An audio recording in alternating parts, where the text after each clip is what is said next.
Dinamani talkies நேயர்களுக்கு வணக்கம். இன்றைக்கி வந்து நடிகர் விஜய் ஆண்டனியோட 25வது படம் வந்து ரிலீஸ் ஆகிருக்கு. படம் பேர் வந்து சக்தி திருமகன். இயக்குனர் அருண் புருஷோத்தமன் இயக்கத்தில் வெளியாகிருக்க இந்த படம் எப்படி இருக்குது வாங்க பார்க்கலாம். படத்தோட ஆரம்ப காட்சி வந்து 1989 மயிலாடுதுறையில் வந்து ஒரு குழந்தை பிறக்குது. அந்த குழந்தையிலிருந்து அந்த கதை ஆரம்பிக்குது. அந்த குழந்தை யாருன்னா அவர் தான் விஜய் ஆண்டனி. கிட்டு அப்படின்ற அந்த கதாபாத்திரம் வந்து அந்த குழந்தையிலேருந்து இன்றைக்கி இருக்கிற 2025 வரையும் ஒரு இதெல்லாம் எதுவுமே காமிக்காமல் டேரெக்டாக கதை வந்து 2025க்கு வருது. 25ல் காட்டும்போது அந்த விஜய் ஆண்டனி ஒரு கதாபாத்திரம் என்ன பண்ணுறாரு அப்படின்னா, இருக்கிற எல்லா அரசியல்வாதிகளையும் அவரோட தொடர்பு வச்சுக்கிறாரு. அதாவது சில விஷயம் ஒரு ஆளுக்காக ட்ரான்ஸ்ஃபர் வாங்கணும், இல்லை உங்களால் ஒரு காமன் மேனால் அரசிடம் போயிட்டு ஒரு ஒரு வில்லிங்கை வச்சு அதனால் சரி பண்ண முடியலன்னா அதை வந்து செஞ்சு கொடுக்கக்கூடிய ஒரு ஆளாக வந்து விஜய் ஆண்டனி இருக்கார். அப்படி இருக்க ஒரு கதாபாத்திரம் வந்து கிட்டத்தட்ட வந்து எல்லா அரசியல்வாதிகளும் அவருக்கு தெரிஞ்ச ஆளாக இருக்காங்க. ஒரு ஐஜி வரையும் ட்ரான்ஸ்ஃபர் வேணா கூட, இல்லை வந்து ஒரு போஸ்டிங் வேணா கூட விஜய் ஆண்டனி போனால் அந்த வேலை நடந்துடும் அப்படின்னு பலரும் நம்புகிறாங்க. அந்தளவுக்கு வந்து அவர் பினாமியாகவும் இருக்கார். சேம் டைம் வந்து ஒரு அரசியல்வாதிக்கு பின்னாடி இருக்கிற ஒரு நிழல் மாதிரி எல்லா வேலையும் பண்ணிகிட்டு இருக்காரு. இப்படி இருக்க கிட்டு வந்து ஒரு கட்டத்தில் வந்து இந்திய அரசையே வந்து திரும்பி பார்க்குற மாதிரி ஒரு வேலையை பண்ணுறாரு. அந்த வேலை என்ன, அது ஏன் அந்த இடத்துக்கு அவர் போனார், இந்த நாட்டில் இருக்க ஊழல், அப்புறம் வந்து பல சட்டங்கள் எதற்காக வந்து போடப்படுது, உண்மையிலேயே வந்து சாமானிய மக்கள் இறுதி வரையும் வந்து ஒரு சாமானிய மக்களாகவே இருந்து மறைஞ்சு போயிடுறாங்க. இன்றைக்கி ஒரு 100 கோடி ரூபா இருக்கிற ஒரு தொழிலதிபரோ இல்லை ஒரு அரசியல்வாதியோ அடுத்த ஒரு 5 ஆண்டில் அவங்க கையில் எப்படி பார்த்தாலும் ஒரு 1000 கோடி ரூபாய்க்கு மேலே போகிறது, இதெல்லாம் எப்படி, இதுக்கு பின்னாடி இருக்க லாபி என்ன அப்படின்ற இந்த படத்தோட இந்த அப்படி என்ன அப்படின்ற விஷயந்தான் இந்த படத்தோட ஒட்டுமொத்த ஐடியாவும் இருக்குது. சக்தி திருமகன் அப்படின்னு இந்த ரைட்டில் வச்சதுலேருந்தே வந்து படத்து மேலே ஒரு ஆர்வம் இருந்துச்சு. இது என்ன வந்து ட்ரெய்லர் பார்க்கும்போதும் ஓகே, ஒரு ஊழலுக்கு எதிராக ஒருத்தர் இருக்காரா, இல்லை வந்து ஊழல் செய்கிறவரா விஜய் ஆண்டனி இருக்காரா அப்படின்ற ஒரு மாதிரியான க்யூரியாசிட்டிலாம் இருந்துச்சு. இந்த படத்தை பார்த்து முடிக்கும்போது வந்து கிட்டத்தட்ட வந்து நம்ம சிவாஜி மாதிரியோ இல்லை வந்து வேறு இந்த ஊழலுக்கு எதிராகவோ இந்த ஊழலை வந்து சுட்டி காட்டுற மாதிரியான படங்களை நிறைய பார்த்துருப்போம். அந்த வகையில் வந்து இந்த படத்தை பார்த்தோம்னா ஒரு கடந்த 10 ஆண்டுகளில் வந்த ஒரு முக்கியமான திரைப்படங்களில் கூட ஒரு படமாக வைக்கக்கூடிய அளவுக்கு சக்தி திருமகன் உருவாயிருக்கு. காரணம் என்னென்னா, இந்த படம் வந்து ஊழல், அரசியல்வாதிகள் வந்து எப்படி மக்களை வந்து சுரண்டி பிழைக்கிறாங்க, இல்லை வந்து மக்களை எப்படி ஏமாத்துறாங்க அப்படின்றதெல்லாம் தாண்டி ஒரு காமன் மேன் வந்து ஒரு ஒரு தனி நபர் வந்து ஒரு எந்திரிச்சு வரது இருக்கு இல்லையா. ஒரு ப்ராக்டிக்கலாக வந்து ஒரு அரசை வந்து ஒரு தனி மனிதனால் ஒன்றுமே பண்ண முடியலனாலும் அவனோட புத்தி கூர்மையால், இல்லை வந்து அவங்க அந்த அரசியல்வாதிகள் போகிற வழியிலேயே போய் அந்த விஷயங்களை மாற்றுறது இருக்கு இல்லையா. அந்த விதத்தில் வந்து இந்த படத்தோட ஸ்க்ரீன் ப்ளே வந்து அப்படி வந்து ரொம்ப அழகாக ஸ்டேஜ் பண்ணியிருக்காரு இயக்குனர் அருண் பிரபு. கிட்டு, அதாவது விஜய் ஆண்டனி யார், அவர் யாரால் உருவாக்கப்பட்டார், அவரோட அந்த தனி மனிதனோட அரசியல் என்ன, அவர் எதிர்க்கக்கூடிய ஒரு வில்லனாக நடிச்சிருக்கிறவரோட ஒரு அரசியல் சித்தாந்தம் என்ன, இவங்க 2 பேர்த்துக்குள்ள மறைமுகமாக நடக்கிற ஒரு விஷயம் என்ன, சேம் டைம் வந்து அந்த எந்த அரசியலுக்கு எதிராக நம்ம அரசியல் முன்வைக்கணும் அப்படின்ற ஒரு பார்வையாக இருக்கட்டும், அது எல்லாமே அருண் பிரபுக்கு வந்து ரொம்ப ரொம்ப டீட்டெயில்டாக ஒர்க் பண்ணியிருக்காங்க இந்த கதைக்காக. அதனால் வந்து இந்த படத்தை வந்து கிட்டத்தட்ட வந்து 2 மணி நேரம் 40 நிமிஷம் இருக்கக்கூடிய இந்த படத்தில் வந்து ஒரு இடத்துல கூட போர் அடிக்காமல் வந்து ஸ்க்ரீன் ப்ளே வந்து பயங்கரமாக ஒரு ஸ்பீடு, ஒரு ஜெட் வேகன் தான் சொல்லணும். படத்தோட ஸ்டார்டிங்லேருந்து எண்டு வரையுமே அந்த பரபரப்பாக இருந்துக்கிட்டே இருக்குது. ஒரு பெரிய கிஸ்டெல்லாம் நம்ம எதிர்பார்த்தா கூட அந்த ட்விஸ்ட்டுக்கெல்லாம் நியாயம் சேர்க்குற மாதிரியான லாஜிக்கான விஷயங்களையும் சில இயக்குனர் பண்ணியிருக்காரு. அந்த விதத்தில் வந்து இது வந்து ஒரு ரைட்டிங்காகவே இந்த படம் வந்து ரொம்ப ஒரு ஃபேண்டாஸ்டிக்காக வந்துருக்குன்னு தான் சொல்லணும். உதாரணமாக வந்து இப்போ சமீப காலத்தில் வர கமர்ஷியல் படங்களில் பார்க்கும்போது 2 வருஷம் 3 வருஷம் அதோட ஸ்கிரிப்ட் ஒர்க் பண்ணோம். ஆனால் வந்து அது சரியாக ரசிகரோட எக்ஸ்பெக்டேஷனுக்கு ஏற்ற மாதிரி நம்ம எடுக்க முடியாதுன்னு சொல்லிட்டு இருக்க ஒரு மத்தியில் ஒரு இயக்குனர் வந்து அருவி, வால் இந்த மாதிரி படங்கள் எடுத்த ஒரு இயக்குனர், அதாவது கதைக்கு முக்கியத்துவம் கொடுத்த ஒரு இயக்குனர் கமர்ஷியலாக வரும்போது ஒரு சப்ஜெக்டை பேசுகிறாரு. அந்த சப்ஜெக்டோட ஸ்க்ரீன் ப்ளேவாக இருக்கட்டும், அதோட டைலாக்ஸாக இருக்கட்டும், எந்த அளவுக்கு ஒர்க் பண்ணியிருக்காங்கன்றது வந்து இந்த படத்தை பார்க்கும்போது தெரியுது. குறைந்தபட்சம் வந்து தைரியமாக வந்து அருண் பிரபு நான் இதுக்காக ஒரு 5 வருஷம் செலவு பண்ணேன்னு சொன்னால் கூட அதுக்கான ஒருத்தான ஸ்கிரிப்டாக தான் இந்த படம் வந்து உருவாயிருக்கு. நம்ம பொதுவாக சொல்லுவோம்ல, அரசியல்வாதிகளுக்காக வேலை செய்கிற பெருச்சாளிகள், அதாவது அவங்களுக்கு பின்னாடி இருக்க பினாமி, இவங்களெல்லாம் வந்து இந்த ஒரு காமன் வேர்டில் சொல்லணும்னா இந்த பெருச்சாளி அப்படின்வாங்க.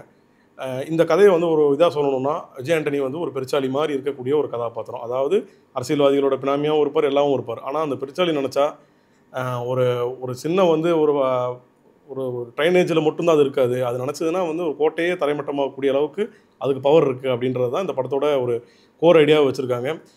எண்டு கிளைமேக்ஸ் ஷாட்லேயும் வந்து இது ஸ்டேஜ் பண்ண விதத்துலேயும் ஒரு டனலுக்கு கீழே தான் இந்த கிளைமேக்ஸ் நடக்குது. அதாவது அதான் இந்த பெருச்சாளிகள் எங்கே போய் பதுங்குவோம் அப்படின்னா எப்போவுமே வந்து பூமிக்கு அடியில் போய் இருக்கிற மாதிரி இருக்கும் இல்லையா. அந்த மாதிரி வந்து இந்த கிளைமேக்ஸை வந்து ரொம்ப அழகாக வந்து இயக்குனர் ஸ்டேஜிங் பண்ணியிருக்காரு.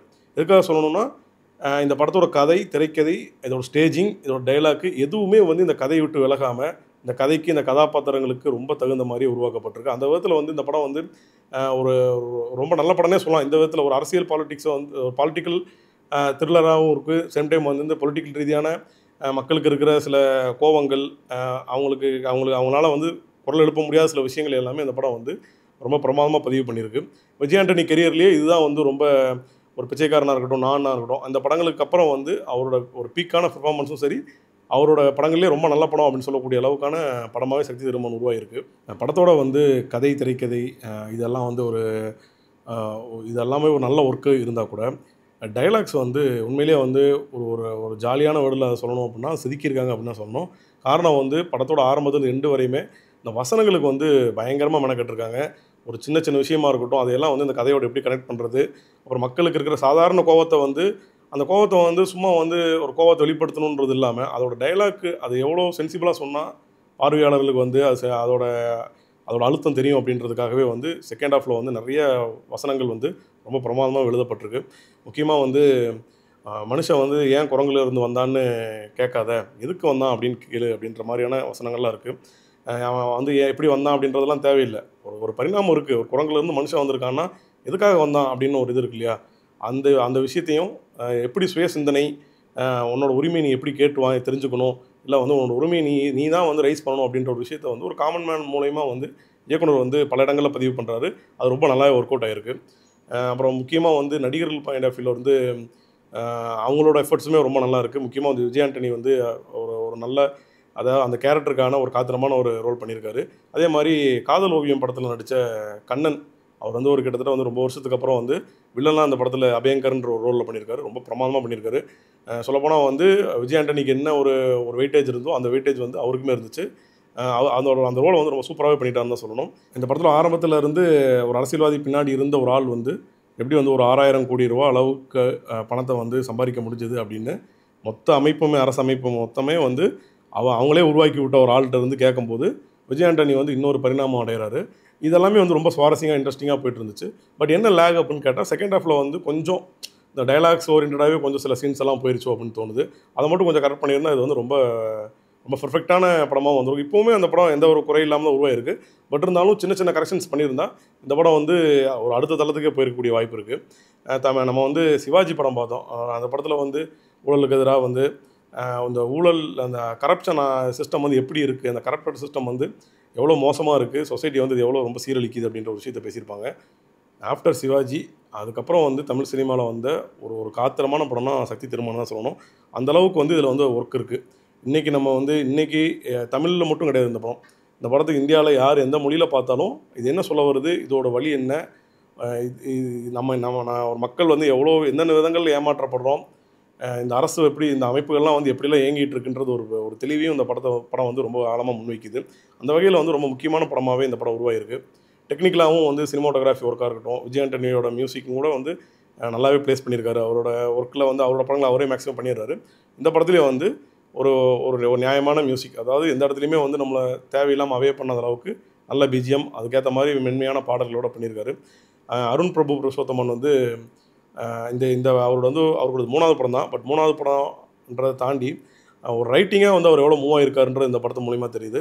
அவர் முக்கியமான இயக்குனராக வரக்கூடிய எல்லா சாத்தியங்களும் வந்து அவருக்கு இருக்குது. இந்த படத்தை பார்க்கும்போது தான் தோணுது. நான் முன்னாடியே சொன்ன மாதிரி ஒரு அரசியல்வாதி, அரசியல் அமைப்பு, மக்கள் அவங்க படுற கஷ்டங்கள், இல்லை வந்து நம்மளால் வந்து ஒரு அரசமைப்போடு மோத முடியுமா அப்படின்ற ஒரு எண்ணங்கள், இதையெல்லாம் தாண்டி ஒரு ஒரு இதையெல்லாம் வச்சுக்கிட்டு ஒரு காமன் மேனோட எழுச்சி வந்து எந்த அளவுக்கு வந்து ஒரு பெரிய ஒரு அதிர்வை கொடுக்கும் அப்படின்றத வந்து இந்த படம் வந்து எந்த விதமான ஓவரான விஷயங்கள் போகாமல் இருக்கக்கூடிய சாத்தியக்கூறுகளை வச்சு முடிஞ்ச அளவுக்கு வந்து அதில் ஒரு லாஜிக்கை பேசியிருக்கார் இயக்குனர். அந்த வகையில் வந்து இது வந்து ஒரு நல்ல அட்டம்ப்ட்டுன்னு தான் சொல்லணும். முக்கியமாக வந்து இந்த மாதிரியான படங்கள் ரீசெண்ட் இயர்ஸில் தமிழ் சினிமாவில் ரொம்ப குறைவாக இருந்துச்சு. அந்த அந்த விஷயத்தை வந்து இது போக்குற மாதிரி ரொம்ப நல்ல படமாகவே இந்த படம் வந்திருக்கு. இந்த வீடியோ பிடிச்சதுன்னா தினமணி சேனலை லைக் பண்ணுங்கள், ஷேர் பண்ணுங்கள், சப்ஸ்கிரைப் பண்ணுங்கள்.